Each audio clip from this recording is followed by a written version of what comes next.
Hey guys, welcome back to the channel. I'm glad to see you here. On this day in my life, I will do some work that isn't really code related, just so you see that you can easily branch out in other fields as a software engineer, which is by the way what I am trying to do with these YouTube videos. Coding is my main job and I have a passion for it, but I think it is important to try some other kinds of work in your lifetime. This will make it harder for you to get bored while coding and may also reveal a hobby or a passion for an activity that you didn't know you had. However, you need to be careful when organizing these activities as you don't want to end up burnt out. I know a lot of videos and people that suggest using entire calendars for this, but for me that was never necessary. I saw it more as a way to procrastinate from actually getting the job done. The most I've done in this direction was write a list of tasks in busier periods, maybe at most even writing down the times and dates for some interviews or meetings just to make sure I won't mess them up.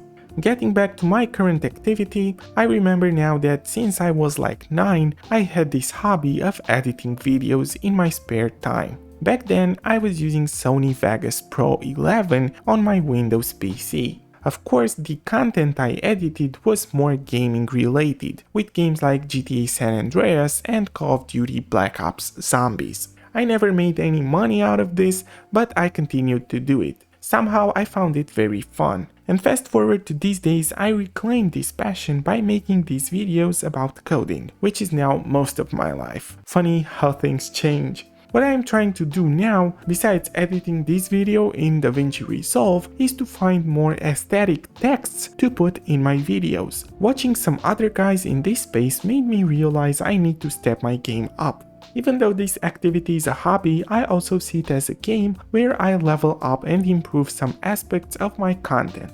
Similar to implementing progressive overload when hitting the gym, you can only grow if you strive for improvement each day. And there are always a lot of areas where you can improve in each activity you take part in. You just need to actively look for them and make a conscious decision to do better. Also, another important aspect is to not confuse getting better at certain activities with buying more expensive stuff to use when doing them. Upgrading can be done when you reach a point when it makes sense to do so. But in the beginning, I think you should focus on upgrading your skills in relation to your hobby. For example, all the videos I shot for this YouTube channel up to this point were recorded on my iPhone that I would have used anyways. I won't go buy a $4,000 camera just yet, but instead strive to create more watchable and enjoyable content. That will move the needle 10 times as far and will also be cheaper. But with all these out of the way, until next week, I thank you so much for watching and I'll see you soon.